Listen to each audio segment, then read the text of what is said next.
Mesdames et messieurs, soyez les bienvenus sur SIL TV et vous suivez actuellement l'émission Amant Vivait. Nous recevons pour vous aujourd'hui un grand monsieur, un grand homme, celui-là que tout le Bénin, toute l'Afrique connaît déjà. Et nous allons rapidement découvrir cette personnalité culturelle, spirituelle et culturelle. Bonjour monsieur. Bonjour. Veuillez bien vous présenter à nos téléspectateurs. On m'appelle Yves Nonvion Baguidi à l'état civil, Majesté Djoma Mousso, parce que intronisé et couronné en tant que haut dignitaire au Palais Royal d'Agonly. Je suis ministre chargé des relations avec les institutions, de la promotion des valeurs culturelles et endogènes, en même temps opérateur économique entre le Bénin et les Émirats Arabes Unis, Dubaï. Eh bien, chers téléspectateurs, vous avez découvert déjà notre invité. C'est un grand, un chercheur. Moi, j'aimerais dire carrément un bologue. Celui-là qui met ensemble trois choses. Le culturel, donc l'oracle, le fa, le beau et bien sûr le vaudon. Le vaudon. C'est un grand, quelqu'un qui réunit trois choses. Un chercheur de haut rang, un universitaire en plus. Monsieur, dites-nous, vous êtes détenteur ou vous êtes promoteur d'une nouvelle vision. Une vision pour le développement culturel de l'Afrique. Parlez-nous-en. Tout à fait, mon cher ami. Vous savez, tous les peuples qui se sont vus sur la planète Terre ont éprouvé 5 besoins fondamentaux. Se nourrir, se loger, oui, se vêtir, se soigner et s'instruire. Bien sûr. Alors, les procédures, les pratiques, les mécanismes par lesquels ces différents peuples arrivent à satisfaire à ces 5 besoins fondamentaux constituent leur identité culturelle. En effet. Alors, le développement n'est rien d'autre que le perfectionnement, l'amélioration de ces procédures ou mécanismes de satisfaction de ces besoins fondamentaux. Alors, quel diagnostic nous avons fait? Nous avions constaté que le mot développement est la plus vaste escroquerie du monde parce que, aux yeux des Africains, développement, c'est tendance à être comme l'Asie, comme l'Occident. Tendance à se conformer comme les normes occidentales. Alors, dans ce cas-là... un genre de snobisme. Un genre de snobisme. Et ça permet aussi de comprendre que, au fait, les pays africains ne développent que le sous-développement. Parce que lorsque votre culture, vous ne l'améliorez pas, vous ne la perfectionnez pas, pour y sortir des solutions aux problèmes que la nature vous impose, c'est que votre culture n'est pas compétitive. Alors, on ne se développe pas dans la culture des autres. On se développe dans sa propre culture parce que tous les problèmes auxquels nous sommes confrontés dans la nature... Comme le disait l'autre, l'oiseau grandit dans son plumage. L'oiseau grandit dans son plumage. Alors, les Africains doivent comprendre, et en particulier au Bénin, que notre culture regorge de toutes sortes de solutions aux différents problèmes que la nature nous impose. Et il nous revient de faire la prospection, de créer l'académie de notre culture pour y sortir des inventions. Lorsque votre culture ne peut pas sortir des solutions compétitives aux différents problèmes que la nature vous impose, vous êtes obligé de vous conformer à d'autres cultures, d'importer les solutions en provenance d'autres cultures. Alors, dans ce cas, nous ne pourrons nous développer que dans notre culture. Alors, si en est ainsi, j'ai essayé de faire un diagnostic. Soit nous allons continuer de suivre l'Occident, qui nous propose des solutions, ou nous nous déconnectons carrément de l'Occident et nous fouillons des solutions aux différents problèmes que la nature nous impose dans notre culture. C'est pour cela que moi, en tant que haut dignitaire chargé de promotion des valeurs culturelles et endogènes, j'ai attaqué de façon frontale le grand projet, le vaste projet de recherche et d'invention de solutions aux différents problèmes que la nature nous impose dans notre culture. Vous voyez, quand vous prenez la voiture par exemple, c'est un moyen de déplacement inventé dans la culture occidentale. Bien sûr. Mais les Africains ont inventé quel moyen de déplacement? Nos aïeux Il s'évadait parfois. Il s'évadait. D'accord. Nos voyés se déplaçaient de façon spirituelle. Alors, lorsque vous voyez, par exemple, je donne un exemple typique. La communication. Oui. Vous et moi, nous parlons. Quelque temps après, pour parler, on est obligé, à cause des besoins de satisfaire les 5 besoins fondamentaux, excusez-moi le pléonasme, oui. Les distances se sont allongées. Alors, il fallait charger commission à quelqu'un pour qu'il aille charger. Peu de temps après, l'écriture est sortie, il faut écrire pour transmettre. Un peu de temps, la radio est sortie. Peu de temps, le téléphone fixe est sorti, ou depuis Porga jusqu'à Porto Novo, il faut tirer les fils. Avec le temps, le téléphone GSM est sorti. GSM, c'est sorti, c'est G1 qui est sorti. G1, vous m'appelez, j'entends. C'est devenu G4. C'est devenu G2, G2 G3, G4. Oui. D'accord. Et on parle déjà de G5. Bien alors, mais est-ce que tout ça là, cette évolution-là, se fait dans la culture occidentale? Les Africains, leur mode de communication là, mais pourquoi ils ont abandonné leur mode de communication? Parce que l'Afrique a été simplement déplacée de son champ culturel. On a empêché l'Afrique d'explorer sa culture. On a empêché l'Afrique de s'occuper. C'est donc ce travail que vous êtes en train de faire. C'est ça la renouveau culturelle. D'abord, l'émancipation a fait comprendre aux Béninois que nous ne pourrons nous développer que dans notre culture. Et que tous les problèmes que nous avons ont une solution dans notre culture. Aussi obsolète, aussi rudimentaire que peuvent être solutions, nous devons courir et chercher ces solutions et les perfectionner. Et c'est le perfectionnement de ces solutions qui constitue le développement. Et c'est justement cela qui vous a amené à faire beaucoup d'inventions. Ouais. Je vous appelle désormais un inventeur. Vous êtes un inventeur dans le monde culturel. Vous me jetez des fleurs. Africain. Je dis vous me jetez des fleurs, oui, puisque mais c'est mon ambition. Oui, puisque vous avez déjà sorti beaucoup de produits qui font le tour du monde déjà. Un produit qui est connu, c'est d'ailleurs pour ça que nous recevons sur cette émission, parce que nous avons entendu parler de ce produit, nous avons invité sur cette émission. Ce produit Azédoumi, c'est quoi? Bon, d'abord, je crois que c'est la sorcellerie. Oui, oui, oui. Je voudrais faire comprendre une chose, que, au fait, c'est Coca-Cola qui fait publicité. Bissap ne fait pas publicité. Ça, c'est vrai. C'est pour dire que Azédoumi... Le Sodabi ne fait pas publicité. Le Sodabi ne fait pas publicité. C'est pour dire que Azédoumi ne fait pas publicité, parce que je crois que je l'ai trop vendu. D'accord. Et ce n'est pas le coût du produit que je gagne. C'est les récompenses que ceux qui ont consommé le produit me donnent, qui me montrent que le produit est tellement efficace. Très bien.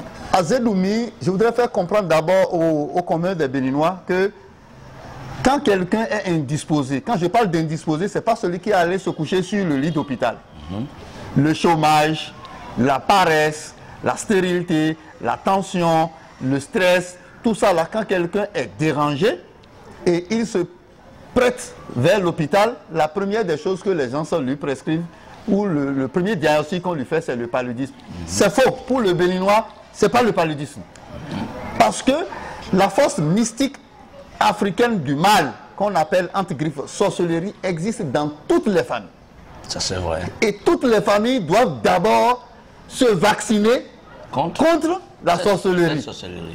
Parce que lorsque vous êtes tourmenté par la sorcellerie et vous allez à l'hôpital, et l'hôpital essaie, tout et n'arrive pas, on vous retourne vers chez vous. Vous pensez vraiment qu'on peut se vacciner contre la sorcellerie? Bien sûr. Et comment? Dites-nous. Bien sûr. Quand on parle de sorcellerie, il y a 2 sortes de sorcellerie. Allez-y. Ouais. On appelle en réalité sorcellerie, d'après l'étude que nous on a eu à faire. Moi, je ne raconte pas la définition des autres. Très bien. D'accord. La sorcellerie, c'est celui qui dispose d'une force mystique. Et cette force mystique, il en dispose pour faire du mal, au lieu d'en faire du bien. Très bien. Quelle est cette forme de pathologie psychique ou psychiatrique qui anime cette personne, et au lieu d'utiliser ce don, cette aptitude pour faire du bien, il en fait du mal. Donc il faut soigner cette pathologie auprès de cette personne. Mais lorsque les gens parlent de sorcellerie de façon spirituelle et mystique, là, quelqu'un vous a jamais compté la quantité d'esprit ou de mystique? C'est impossible. C'est impossible. C'est comme les ondes scientifiques. D'accord. Donc, au fait, c'est le patient que nous traitons. Et nous avons fait des études vraiment dans la sphère, au niveau des astres, au niveau spirituel, au niveau de la pharmacopée. Et nous avons pu faire sortir ce qu'on appelle des biopharmacies.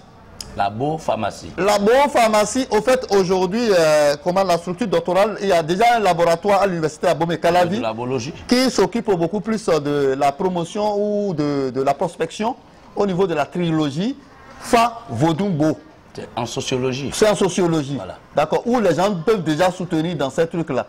Nos études nous ont permis de comprendre que telle plante sur telle autre agencée indispose ceux qui ont cette vibration d'exprimer leur talent dans la négation.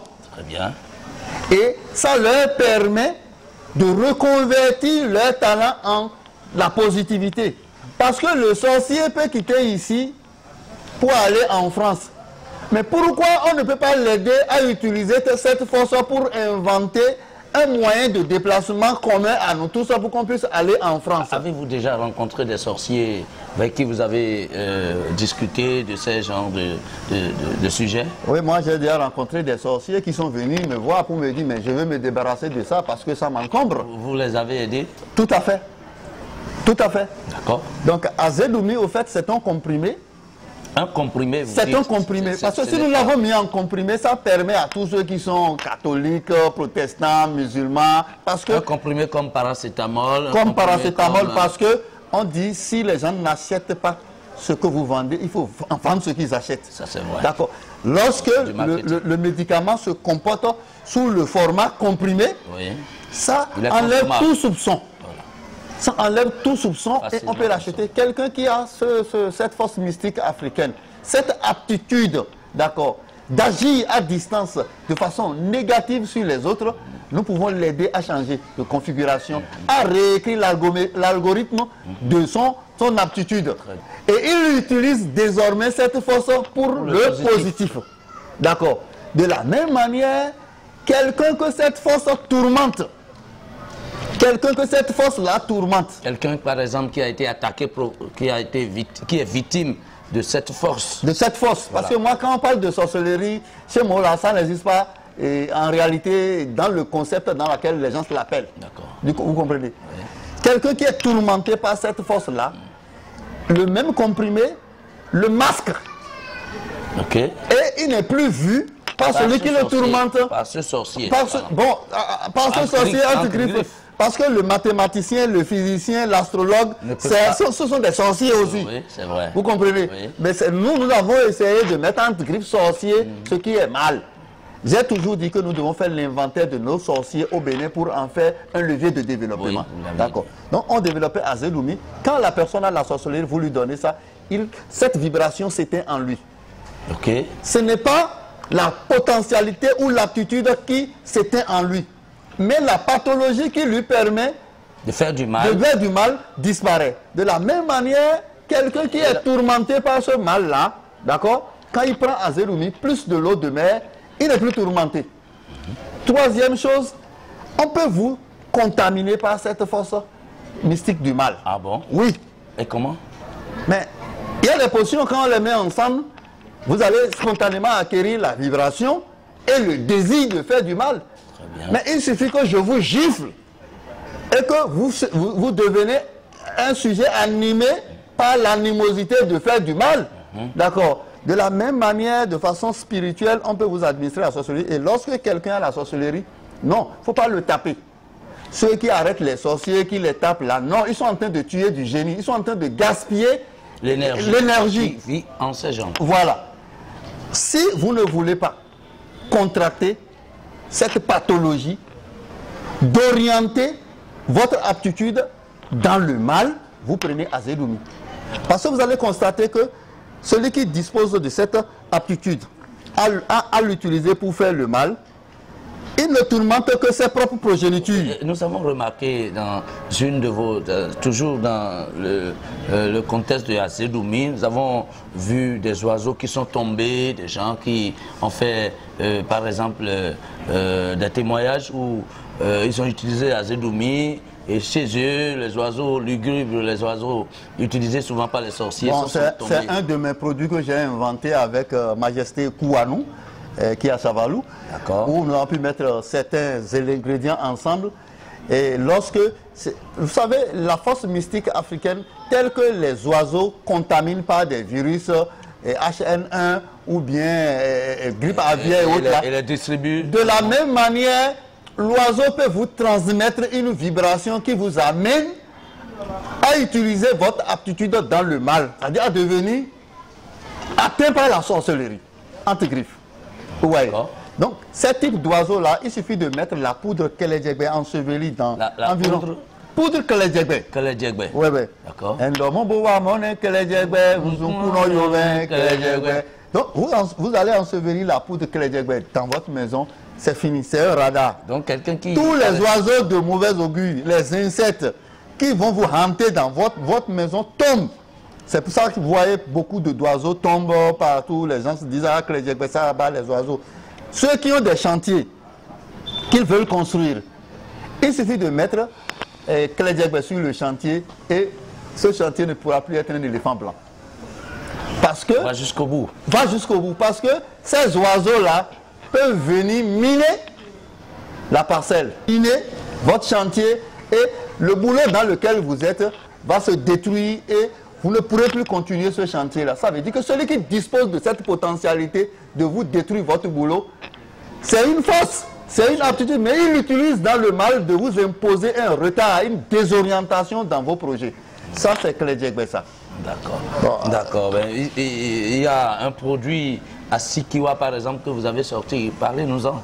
Bon, Asikiwa, c'est un produit, c'est un savon, en réalité. Oh, un savon. Ceux pour qui aucun rituel ne marche. Aucune consultation. Il y a des gens... Aucune libation. Voilà. Aucune prière. Quel que soit ce qu'on lui fait, dans l'intention de l'aider à reprendre ses activités, à sortir du chômage, à sortir de la paresse, ça ne marche pas. Alors vous devez comprendre que celui-là a ses portes spirituelles bouchées. Il est miné. Il est miné. Et qu'est-ce qui fait que les portes spirituelles se bouchent? Lorsque vous violez autant les lois de la nature, vos portes spirituelles se bouchent. Lorsque vous violez les lois de la nature, d'accord, mais par alchimie spirituelle, on peut boucher vos portes spirituelles pour vous empêcher de capter des vibrations positives dans votre vie. On peut polluer votre aura. On peut polluer votre aura. On peut faire en sorte que quand quelqu'un vous approche, la personne trouve du dégoût. Et celui à qui vous avez parlé, qui vous a fait des promesses par-ci, par-là, non, non, tu iras aux États-Unis, 2 jours après vous l'appelez, il ne décroche plus. Quand vous utilisez Asikiwa, ça soigne ces pathologies spirituelles-là. Les produits que nous autres, nous fabriquons, que nous avons inventés, ce sont des produits qui soignent les pathologies spirituelles. C'est curatif. Curatif. Certains produits sont de la pharmacopée. Okay. Lorsque vous prenez par exemple Ginkgoroté. Ginkgoroté, c'est pour ceux qui ont des tourments sexuels, des imperfections. C'est le sexe de l'homme. D'accord. Ginkgoroté, ça veut dire que le sexe est toujours en érection. Voilà. Une verbe tendue. Oh, ouais. D'accord. Ceux qui ont des tourments sexuels, ils peuvent être en train de faire l'amour et puis paf, il perd l'érection. Ça, c'est tourment sexuel. Il peut y avoir des érections molles. Il y a l'énergie, mais le signal n'est pas fort. Voilà. Il peut y avoir l'éjaculation précoce. Quelques 2 secondes. 2 secondes, tout ça là. Bon. 1 minute. Vous savez, ce truc-là est à l'origine de dislocation de beaucoup de couples. C'est à l'origine de beaucoup d'infidélités. Et c'est un cas social qu'il faut traiter. Bien sûr. Oui. Parce qu'un couple qui a déjà fait des enfants. C'est pour ça que le blanc, par exemple, a créé les Viagra, les trucs. Voilà. Un couple qui a déjà fait des enfants. Et le couple doit se mettre ensemble pour donner une éducation à leur enfant jusqu'à terme. À cause des problèmes de tourment sexuel, d'érection molle, d'éjaculation précoce, ce couple peut voler en éclats. Et s'il vole en éclats, c'est un problème social qui est créé. Il y a beaucoup de... Lorsque vous prenez Ginkgoroté, c'est fait à base de plantes naturelles. Il y a 11 plantes naturelles, des racines. Il n'y a pas de produits additifs dedans. Et ça n'a pas d'effet secondaire. Si vous suivez la posologie, ça n'a pas d'effet secondaire. Moi, aujourd'hui, je dis... vous m'excusez le terme, quand je me mets en comportement sexuel, parfois je prie Dieu de tout faire pour que j'éjacule vite. Vous voyez. Donc ceux qui ont de ces problèmes-là, des problèmes d'infection, parce que les infections peuvent amener à avoir érection molle. De la même manière, l'hémorroïde, le diabète, tout ça là, nous avons des solutions à base de plantes. L'expérience a montré même que le diabète, les produits les plus efficaces pour le diabète, c'est au niveau de la pharmacopée. Il y a Amassi 25 par exemple. Amassi 25. Oui. Ou si éventuellement vous avez pris beaucoup d'injections, des vaccins qui vous empêchent une bonne circulation sanguine, du moins vous prenez Amassi 25, ça vous débarrasse de tout ce qui est psychique. Ça vous détoxique. Ça vous désintoxique. Pardon, désintoxique. Nous avons inventé aussi une solution qu'on appelle Agbondjedo. Agbondjedo par exemple, c'est des plantes. D'accord. Et lorsque vous faites vos courses en ville et vous rentrez à la maison, vous prenez Agbondjedo que vous chiquez un peu, ça vous provoque l'éternuement. Et ça vous permet de libérer vos voies respiratoires. Aucun virus, aucune bactérie ne peut résister et rester dans ça. Cette voie respiratoire. Voilà. Il y a une recette principale que je ne voudrais pas manquer d'en parler. Allez-y. C'est la bague contraceptive. La bague contraceptive. C'est-à-dire quand on porte cette bague au doigt, quand la femme porte cette bague au doigt, elle ne peut pas tomber enceinte. Il faut qu'elle l'enlève d'abord avant de tomber enceinte. C'est anti-contraception. Oui. C'est que le blanc, lui, il a créé comment vous appelez ça, des centres. Que ce soit dans des centres où on met, comment on appelle, les implants, on met les pilules, et avec des saignements en point fini, de l'obésité. Non. Nous autres, il y a même des cas où, quand ces femmes-là placent ces produits, quelques 3 ans, 2 ans, 4 ans après, elles deviennent stériles. Voilà. Ou elles ont leur menstruation qui ne finissent pas. Vous savez, nous on a simplement réécrit l'algorithme. Avant, on utilisait ce système pour envoûter. D'accord. Lorsqu'un couple est formé contre le consentement de la famille, on utilise cet algorithme pour empêcher la fécondation au niveau de la femme. Très bien. Alors, étant donné que je dis qu'il faut soigner cette pathologie chez les Africains pour qu'ils utilisent leur potentialité en positif, c'est ce même principe actif-là que nous avons mis dans la bague. Et lorsque vous portez la bague, vous ne tombez plus enceinte. C'est une manière de planifier la famille. Une manière de planifier la famille familiale. Je vais vous donner un exemple très saugrenu. Quelqu'un dispose de cette forme de contraceptive. Et puis, c'est un cardinal. C'est ça que vous avez porté? Oui, bon, moi j'ai porté plusieurs bagues. Il y a une bague qu'on appelle Khomegan. Et ça, c'est contre l'empoisonnement spirituel. Je ne dis pas l'empoisonnement chimique. D'accord. Parce que dans notre culture, on peut empoisonner quelqu'un de façon spirituelle. Ne demandez pas à l'occidental, à l'européen de venir vous trouver de contre pour ça. D'accord. Quand vous portez cette bague-là, on vous empoisonne spirituellement, ça ne peut pas marcher. Si c'est un verre, vous touchez, ça se casse. L'autre ici, c'est un antimissile. D'accord. Je ne veux pas parler de Satan 3. Oui. C'est un antimissile. Lorsqu'on vous envoie de missiles spirituels, on vous envoûte. La bague commence par vous brûler. D'accord. Et ça vous signale que, attention, il y a quelque chose. Et s'il y a le rituel qu'il faut faire avec, et puis ça retourne vers celui qui l'a envoyé. D'accord. De la même manière, je parlais aussi de Azonrio. Azonrio, c'est un truc qu'il faut mettre autour des hanches pour approcher une femme. Dans notre culture, il y a une arme de guerre. Qu'on appelle camp. Qu'on appelle camp. Et ça permet de miner une femme. Bien sûr. N'allez pas demander aux Français ou bien à l'Européen de venir vous trouver des remèdes comme ça. C'est pourquoi les problèmes africains doivent avoir des solutions africaines dans notre culture. Parce que le blanc, lui, ne connaît que gonocoxie et syphilis, qui sont des maladies sexuellement transmissibles. Oui, mais est-ce qu'il sait qu'en dehors de ça, il y a d'autres maladies où quand tu montes la femme, avant de descendre, tu meurs. Oui. On peut miner une femme de façon à ce que quand vous rentrez là, vous attrapez la pathologie qu'on appelle la sorcellerie. La pathologie psychique. Qui devient une pathologie qu'on peut traiter. En quelque sorte un sorcier. Griffe sorcier. Vous devenez anti-griffe sorcier. Oui. Ouais. Donc, pour ne pas être victime de ça, nous, on a cherché de trouver la contre-solution, la solution dans notre culture. Parce que les problèmes qu'on peut créer avec notre culture on ne peut que trouver les solutions de ces problèmes-là. Avec notre culture. La sorcellerie dont on est en train de parler là, ce n'est pas chez les Occidentaux, c'est chez nous. Et c'est mis même dans la tête des Africains qu'on ne peut pas trouver de remède contre ça. Vous savez, la sorcellerie, telle qu'on l'appelle entre griffes là, c'est un précurseur pour les industries pharmaceutiques de l'Europe. Très bien. Par conséquent, ne demandez pas aux Européens de vous aider à trouver des remèdes contre le paludisme. Non, mais ça les arrange. Ne demandez pas pour la drépanocytose. Vous serez bientôt décoré ou distingué à l'université d'Abomey-Calavi. Nous avons eu vent de cela. Parlez-nous un peu de comment ça va se passer. Et ça va se passer où exactement à l'université? Ça va se passer à l'université d'Abomey-Calavi, d'accord, Amphi Ouattara, je crois le samedi 26, où, avec tout ce que nous sommes en train de faire, en train d'innover, le samedi 26 mars 2022. Oui, vous pouvez être là.